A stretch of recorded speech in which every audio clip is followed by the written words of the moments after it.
Assalamualaikum dan salam sejahtera. Utama TVS 5 November 2020, saya Karizari Afindi. Dan saya Salasa Safian, ikuti berita ini. Speaker Dewan Undangan Negeri Dun Sarawak, Dato' Amar Muhammad Asfia Awang Nasar mengangkat sumpah pelantikan semula di hadapan Yang di-Pertuan Negeri Sarawak Tun Pen Sri Abdul Taib Mahmud di Astana Negeri Sarawak pada jam 11 pagi. Istiadat angkat sumpah tersebut dimulakan dengan penerimaan surat pelantikan oleh Asfia yang seterusnya mengangkat sumpah sebagai Speaker Dun Sarawak. Beliau telah berkhidmat sebagai Speaker Dun Sarawak selama 20 tahun sebelum ini dan mengangkat sumpah bagi penggal yang ke-8. Turut hadir pada istiadat tersebut ialah Ketua Menteri Sarawak, Datuk Patinggi Abang Johari Tun Openg, Barisan Menteri Kabinet Negeri dan div-div kenamaan lain. Istiadat tersebut diadakan dengan mengikut prosedur operasi standard SOP yang telah ditetapkan bagi mengurangkan risiko penularan wabak ketika ini. Tempoh persidangan Dewan Undangan Negeri Dun Sarawak disingkatkan kepada 5 hari bermula 9 hingga 13 November 2020. Kata Speaker Dun Sarawak Dato' Amar Muhammad Asfia Awang Nasar, perubahan tempoh persidangan ini dibuat berikutan kebimbangan peningkatan kes COVID-19.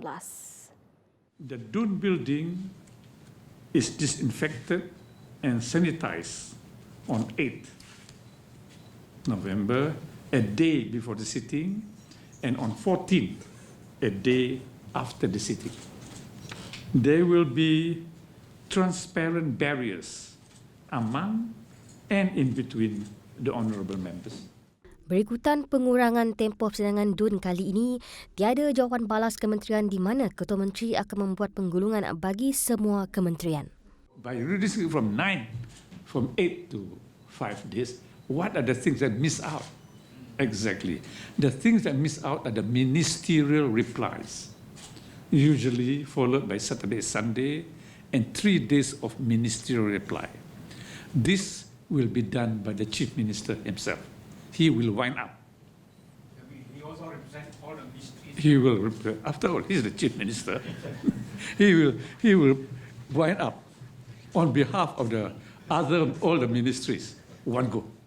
Baiklah, sebentar tadi berlangsungnya sidang media berkenaan persidangan Dewan Undangan Negeri Sarawak yang akan berlangsung pada 9 hingga 13 November ini. Persidangan Dun sepatutnya berlangsung pada 9 hingga 18 November ini dipendekkan 5 hari sahaja berikutan peningkatan kes COVID-19 di Sarawak baru-baru ini.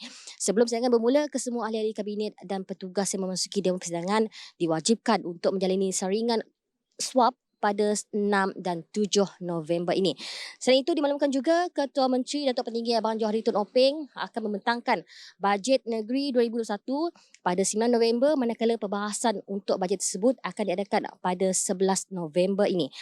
Selain itu, daripada itu berkenaan dengan berapa jumlah rang undang-undang dan usul yang akan dibentangkan, kata Speaker Dun Dato' Amar Muhammad Asfia Awang Nasar, segala butiran akan diberitahu selepas mesyuarat Dun pada 8 November. Difahamkan juga persidangan pada kali ini akan menjadi persidangan yang terakhir sebelum pilihan negeri yang dijangka diadakan pada tahun hadapan. Baiklah, itu saja. Saya Zahriza Awang bersama jurukamera Fikri Razak melaporkan dari Dun Sarawak. Lagi perkembangan COVID-19, peningkatan jumlah kes COVID-19 yang berlaku setelah berlangsungnya pilihan raya negeri Sabah diharap tidak akan berlaku di Sarawak.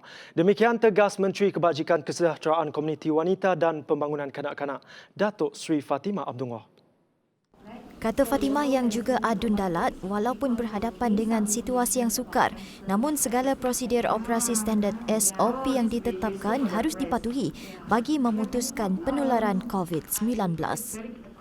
Kita ingatkan jentera parti kita untuk mematuhi SOP dan kita berharap bahawa SOP yang disediakan oleh pihak SPR nanti adalah SOP yang saya panggil sebagai enhanced SOP.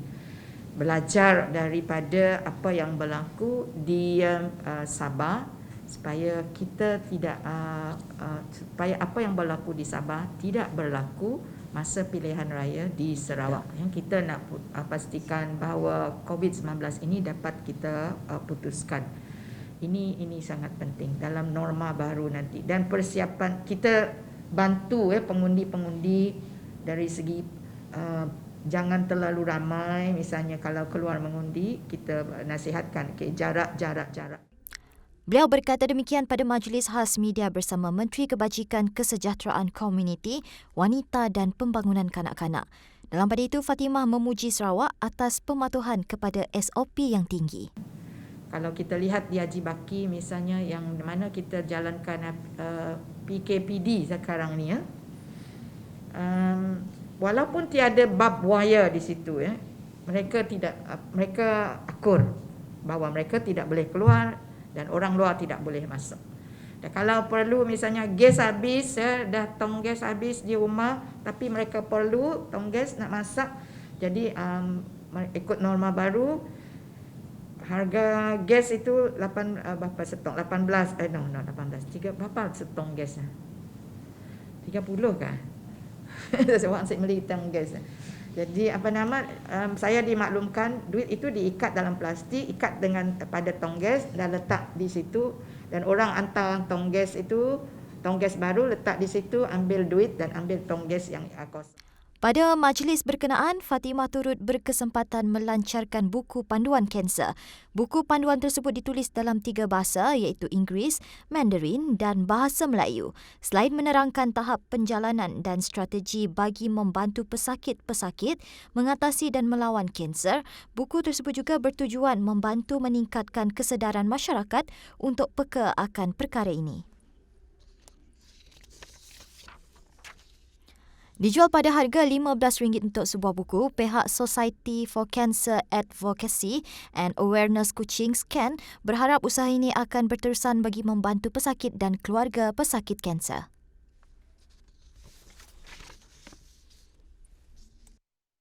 Usaha mengembalikan industri pelancongan negara menjadi keutamaan semua pihak susulan pandemik COVID-19. Justru Lembaga Pelancongan Sarawak STB mengumumkan kempen pelancongan dalam negeri Siasi Tok Sarawak dipanjangkan sehingga penghujung Mac 2021. Perkara ini didedahkan Menteri Pelancongan, Kesenian dan Kebudayaan Sarawak Dato' Abdul Karim Rahman Hamzah. Initially, Siasi Tok only ends as supposed to be ending on the 31st of December. But STB, because these things come under STB, STB has lengthened or extended to 31st of March. 31st of March. And then booking can be done up to end of this year, end of December. So that is a good opportunity to Sarawakians also, especially in January, February when you have got school holidays. Or during the Chinese New Year holidays in February. Beliau berkata demikian pada sidang media Majlis Pelancaran Kursus E-Pelancongan pada Khamis. Sejak dilancarkan, kempen Siasi Tok Sarawak telah menjana kira-kira RM700,000 dalam bentuk jualan dan jumlah ini dijangka meningkat berikutan keputusan melanjutkan kempen berkenaan yang pada asalnya dijadual tamat penghujung tahun ini.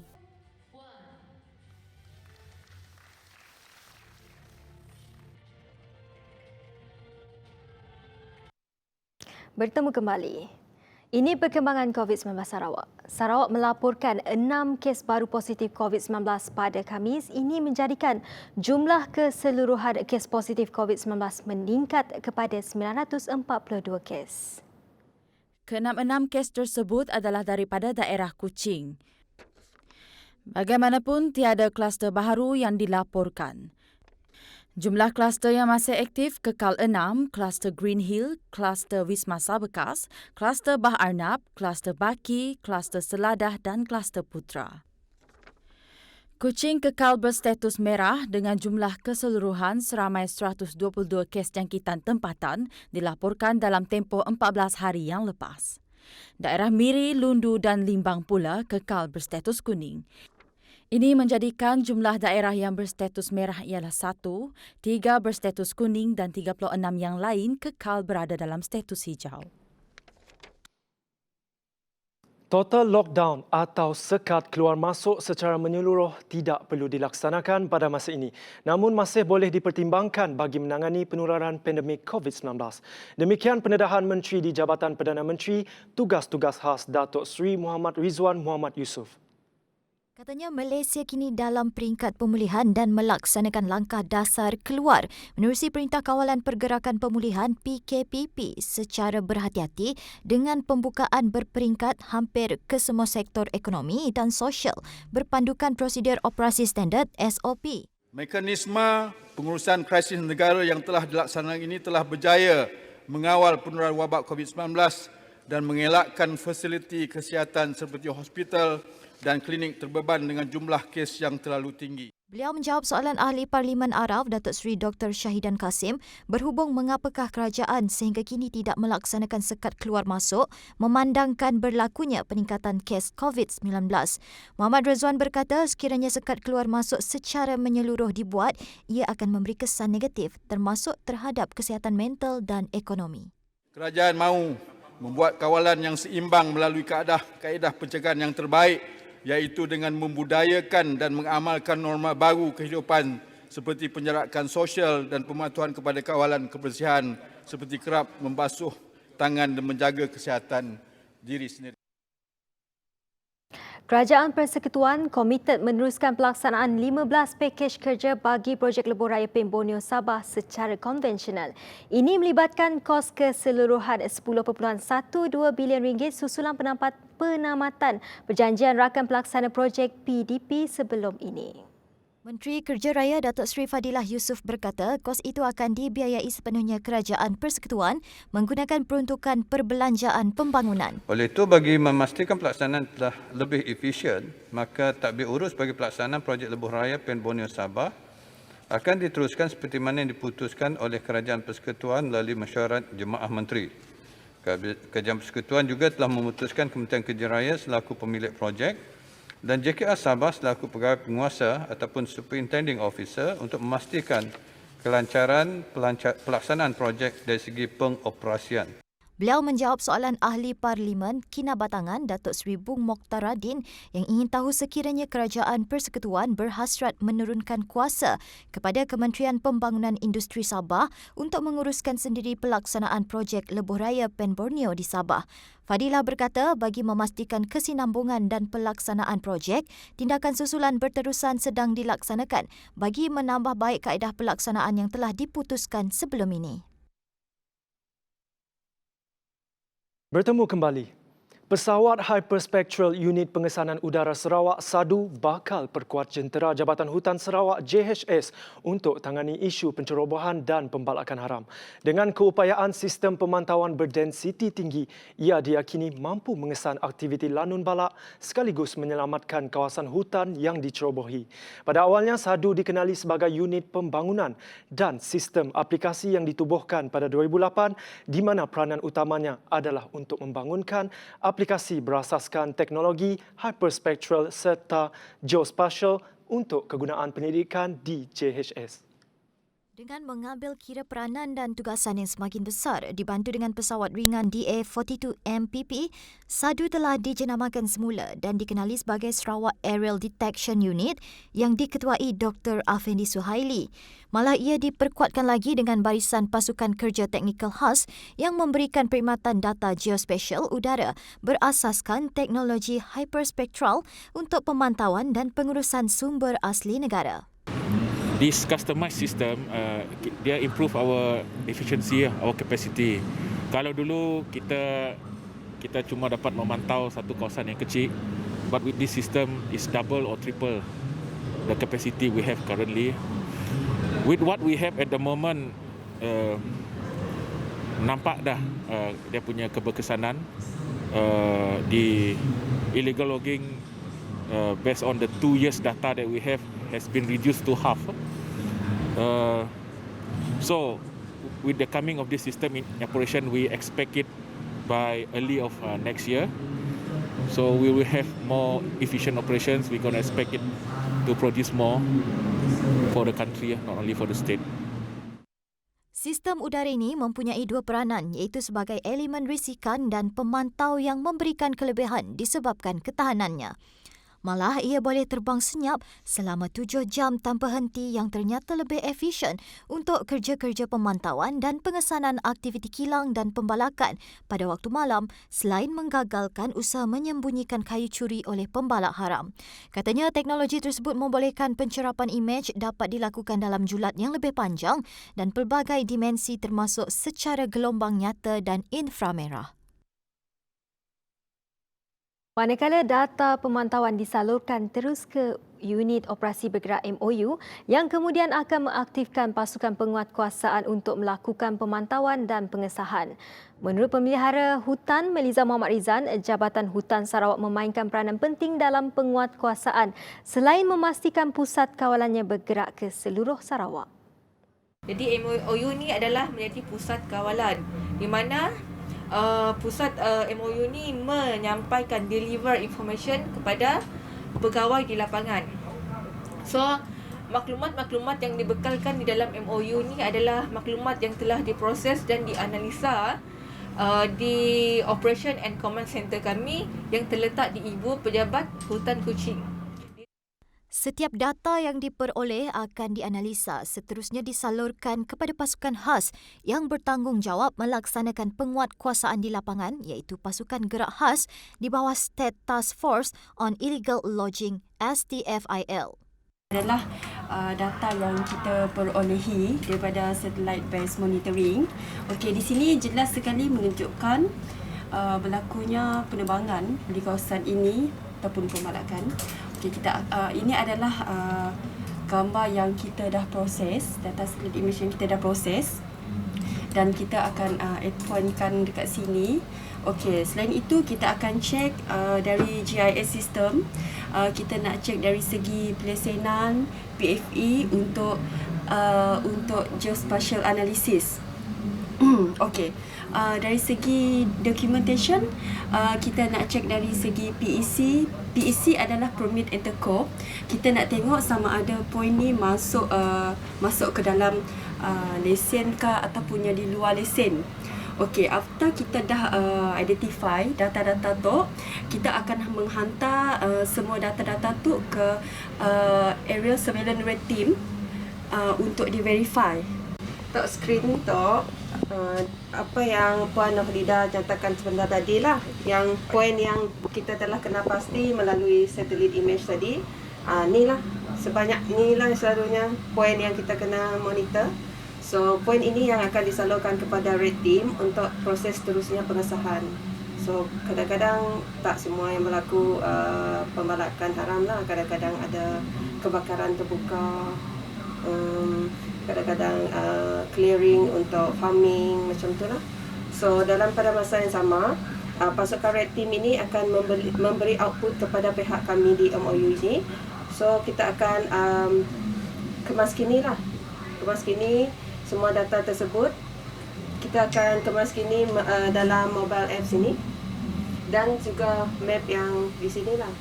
Sekiranya ada berlaku case aktif pembalakan haram, kita akan menggunakan pin merah, dan sekiranya tiada berlaku kes, pin biru, maksudnya memang kita dah pantau lah kawasan tersebut. Pengalaman Sarawak menyaksikan penggunaan sistem hyperspectral dengan bantuan pesawat sewaan sebelum ini telah menyelamatkan puluhan ribu balak dari hutan Sarawak sejak tahun 2014. Kemampuan teknologi ini harus dimanfaatkan sepenuhnya, termasuk untuk mencerap hasil galian yang berada di tanah datar, melakukan pemetaan pelbagai dimensi, malah memantau keadaan hutan dan tanah. Ia juga boleh digunakan untuk tinjauan kes-kes kebakaran hutan dan bencana alam seperti banjir dan tanah runtuh. Tujuan unit ini seperti yang telah saya katakan ialah untuk memastikan bukan saja untuk mengenal pasti kawasan-kawasan yang terdapat pembalakan haram, tetapi boleh digunakan juga mengenal pasti spesies-spesies yang terdapat di Sarawak. Itu untuk aerial survey ataupun to identify volume isi-isi padu kayu yang terdapat di kawasan-kawasan tertentu sebelum kerja pembalakan dijalankan, ataupun kawasan-kawasan yang perlu dibaik pulih, degraded forest area boleh dibaik pulih dengan adanya teknologi yang kita pakai dulu ialah itu hyperspectral. Menurut Len Talif, ia juga disifatkan sebagai juru audit bagi laporan program hutan industri yang dilaksanakan oleh pemegang lesen ladang hutan LPF di Sarawak khususnya. Untuk memastikan apa yang telah ditanam merupakan yang sebenarnya yang berlaku di lapangan. Kadang-kadang kita menerima laporan sekian-sekian kawasan telah ditanam. Tetapi sebenarnya kalau kita lihat di lapangan tidak menggambarkan apa yang telah dilaporkan. Jadi unit ini merupakan satu unit untuk yang kalau kita dalam istilah audit, itu untuk mengauditkan kerja-kerja di lapangan supaya ia tidak bercanggah daripada apa yang telah dilaporkan. Itu that's one of the tujuan unit inilah, bukan untuk mencari kesalahan tetapi untuk memantapkan lagi kerja-kerja supaya we want value for money. Laporan Syafiq Ahmad bersama juru kamera Muhammad Gusti Nur Ambia untuk TVS. Baiklah, laporan itu tadi mengakhiri berita utama TVS malam ini. Teruskan kesetiaan anda bersama kami. Saya Salasa Safian dan saya Kharizari Afindi. Kepada kita orang semua di luar Nun, ingat jaga diri impun kerana perjuangan menentang COVID-19 tu belum berakhir. Jaga jarak kita orang dan patuhi SOP yang telah ditetapkan oleh Sidak KKM. Baiklah, salam hormat. Selamat malam.